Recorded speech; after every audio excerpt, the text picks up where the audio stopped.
शरद पवार ने एनसीपी के अध्यक्ष पद से इस्तीफा दे दिया। अगर पवार अडिग रहते हैं और अपना निर्णय नहीं बदलते हैं तो एनसीपी में अगले अध्यक्ष का चुनाव एक बड़े राजनीतिक तमाशे में बदल सकता है। सांसद सुप्रिया सुले शरद पवार की बेटी हैं, पर शरद पवार की पार्टी पर सबसे मजबूत पकड़ उनके भतीजे अजीत पवार की।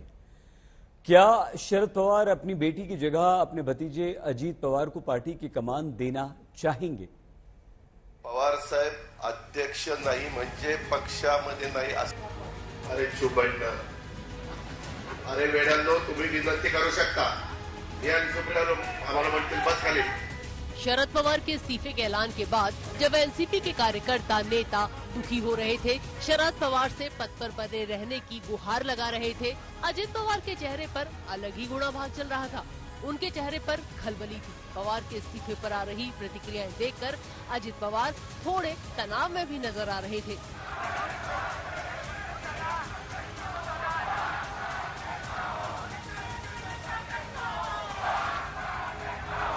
शरद पवार के इस्तीफे के बाद आसपास का माहौल भारी हो चला था। पवार से पद पर बने रहने की गुहार लगाई जा रही थी।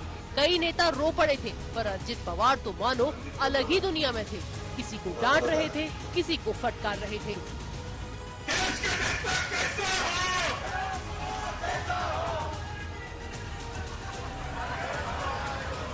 अजित पवार एनसीपी के अकेले ऐसे नेता थे जिन्होंने शरद पवार के इस्तीफे के ऐलान के बाद कहा कि पवार का इस्तीफा देने का फैसला सही है। उन्होंने शरद पवार की सेहत का हवाला देते हुए ये भी कहा कि ये फैसला कभी न कभी तो लिया ही जाना था।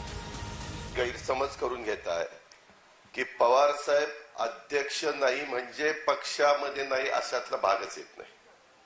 आज काँग्रेसमध्ये अध्यक्ष खरगे, पण काँग्रेस चालली सोनियाजींच्याकडे बघून। त्याच्यामुळे पवार साहेबांच्या आत्ताचा वयाचा विचार करता साहेबांशी आणि सगळ्यांशी चर्चा करून एका नवीन नेतृत्वाकडे आपण ही जबाबदारी देऊ पाहतोय। ते नेतृत्व साहेबांच्या मार्गदर्शनाखाली पार्टीचं काम करेल। शेवटी साहेब म्हणजेच पार्टी आहेत हे तर काही कुणी येडागबाळांनी पण सांगायचं कारण नाही। त्याच्यामुळे आपण जे सारखं सारखं सांगताय, आता पवार साहेबांनी तो निर्णय घेतलेला है। भारतीय राजनीति में कई पार्टी प्रमुखों के सामने जब पार्टी की कमान दूसरी पीढ़ी को देने का समय आया और उनके सामने विकल्प भाई भतीजा या अपनी संतान थी, तो कभी भाई या भतीजे को पार्टी की कमान नहीं मिली। महाराष्ट्र में शिवसेना के समय में भी यही हुआ। राज ठाकरे को पार्टी छोड़नी पड़ी।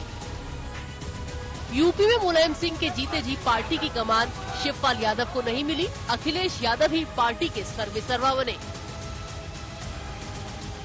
शरद पवार की बेटी सुप्रिया सुले भी 3 बार की सांसद है। शरद पवार अगर अपने फैसले पर अडिग रहते हैं और एनसीपी के अध्यक्ष पद से अपना इस्तीफा वापस नहीं लेते हैं, तो क्या वो अपनी बेटी को आगे करने में सफल रहेंगे? क्या अजित पवार इस सूरत में पार्टी में विद्रोह कर सकते हैं? अजित पवार ने अपनी महत्वाकांक्षाएं कभी नहीं छुपाई। वो कह चुके हैं कि 2024 से पहले ही वो महाराष्ट्र का मुख्यमंत्री बनना चाहते हैं। इसके उलट सुप्रिया सुले की छवि घाघ नेता की नहीं है। वो विवादों से भी ज्यादातर दूर रहती हैं, कभी लाइमलाइट लेने की कोशिश करती नहीं दिखती। लोकसभा में सवाल पूछती हैं, कई प्राइवेट मेंबर बिल ला चुकी हैं, मुखर रहती हैं। सदन के अंदर उनके भाषण हेडलाइन बनते हैं। लोकसभा में उनकी मौजूदगी 100% के आसपास है। हर पार्टी के नेताओं से उनके अच्छे रिश्ते हैं। महाराष्ट्र में एनसीपी कार्यकर्ता सुप्रिया सुले को ताई कहकर संबोधित करते हैं। अजित पवार जहां आज पूरे दिन तने हुए हड़बड़ाए से दिख रहे थे, सुप्रिया सुले के चेहरे से मुस्कुराहट नहीं गई।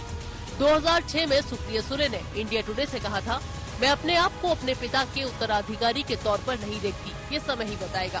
सिर्फ खून की वजह से राजनीतिक विरासत नहीं मिलती। हर कोई कहता है मेरे पिता यशवंत राव चौहान के राजनीतिक उत्तराधिकारी हैं। देखेंगे मैं अपने पिता की विरासत के लायक हूँ भी या नहीं। एनसीपी के अध्यक्ष पद की दावेदारी के लिए एक और नाम जो उछल कर आ रहा है, वो है रोहित पवार का। 40 से कम उम्र के रोहित पवार शरद पवार के बड़े भाई के पोते हैं। कर्जत जामखेड़ से विधायक है। महाराष्ट्र क्रिकेट एसोसिएशन के अध्यक्ष हैं। मंगलवार को रोहित पवार ने भी सिल्वर ओक पर शरद पवार से मुलाकात की थी। आज तक ब्यूरो।